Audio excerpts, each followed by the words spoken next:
Everyone, I hope you are doing great today.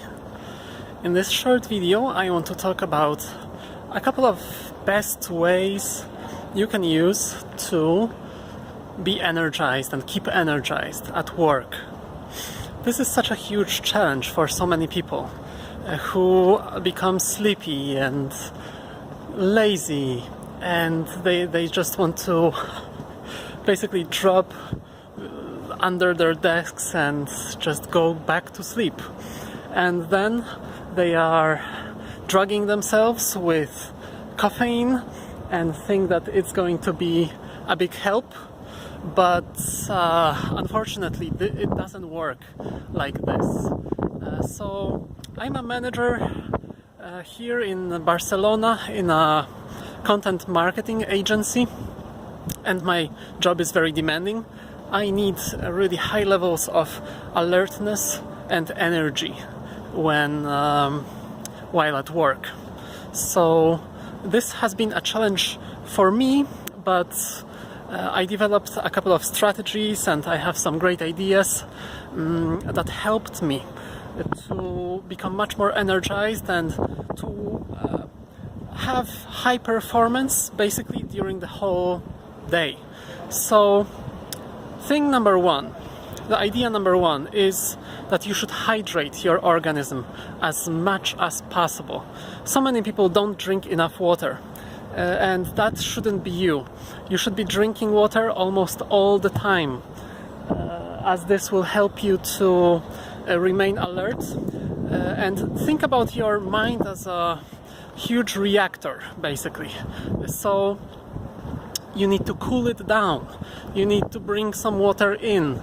Otherwise, you will feel exhausted and then you will not even know the reason why. So you should be drinking, you should have some water on your desk almost all the time. And also what I do is that I just put a little bit of wheatgrass powder in there, like a little spoon of wheatgrass powder, and then just mix it with the water and drink it like this, and really it works like magic. It brings me so much energy that I'm bursting with energy. And the next thing is that sometimes instead of coffee you can drink matcha. I can put a link to some good matcha in the description of this video as well, so you can check it out. It's basically a powder made of very young green tea leaves, and it works basically like coffee. It has a high caffeine amount of caffeine, but it's much more natural and it doesn't give you this drop that you sometimes experience after drinking coffee. And about caffeine itself, I would say that it's much better to drink it just in the morning, once you arrive at the office, and then you just have one glass of matcha or one cup of tea or coffee, and then you just leave it alone for the rest of the day. It's something that you should use just to wake up and to actually increase your energy in the morning. But then I wouldn't recommend drugging yourself with coffee again in the afternoon just to avoid fatigue, because your energy has to come from another source. So in the case if you just drink coffee, you will just become dependent on it. So that's something you want to avoid as well. And in your coffee, you can add a little bit of milk or soy milk, rice milk or anything like this, and drink it slowly to avoid this anxiety that sometimes coffee gives you. So that's that. And the next part is taking regular breaks. So many people just sit around in their office for the whole day and they hardly take any breaks because, I don't know, if they are too lazy or they just don't want to make an impression like they are not working all the time. But that's something that you should do definitely. Every 45 minutes, every 50 minutes or 1 hour, you should get up from your desk and walk around a little bit and stretch, move around, get some oxygen into your brain.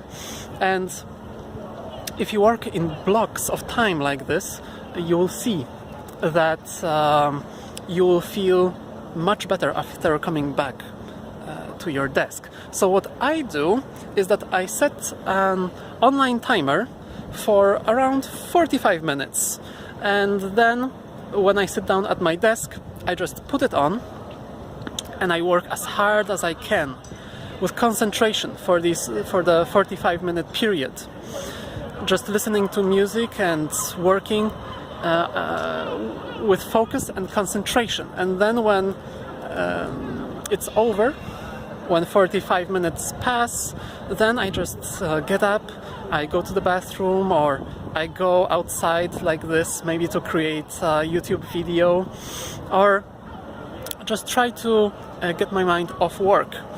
So then when I come back, I can hit it hard. But if you just stay at your desk for 2 hours without stop, then your productivity will slowly drop and you will reach high levels of exhaustion. So even if you come back to work if you take a break after 2 hours and then come back to work, you will not be as energized as before. And the other thing that you should definitely consider is prana breathing. I can also put a link to that app that I use in the description. Basically, prana is an Indian way, an ancient way of breathing. It's like a breathing exercise. So you just put on this app and it automatically guides you through these breathing exercises. And it's something amazing. You can do it maybe for 3 minutes, 5 minutes, maybe during your break, and you will see that you will be so energized and your mind will be much clearer. So something like prana breathing and stretching exercises, walking around a little bit, that's crucial. And another thing is, of course, your diet, which has a major impact on your levels of energy. So for sure you should drink the water, but also you should base your diet mostly on vegetables and fruits. And do not stuff yourself with food. Rather, it's much better to eat a little bit of fruit or veggie here and fruit and veggie there just during the day, and it will keep your energy at a steady level. And it's very easy to digest these things, so you don't have to worry about that. For example, if you eat a very heavy meal, then you will end up with an energy slump afterwards, and after the lunch, basically, you will feel very sleepy. So instead of eating a huge lunch and even drinking some alcohol with it, it's much better to eat a smaller lunch made of mostly vegetables and lean protein. And then when you come back to work after lunch, you are still full of energy. So that's crucial. Okay, so these are just a few tips I wanted to share about being energized at work. I hope they are useful to you. And if you like this video, please click the like button and subscribe to my channel. You can check out the links below in the description. So I wish you all the energy in the world. Okay? Bye!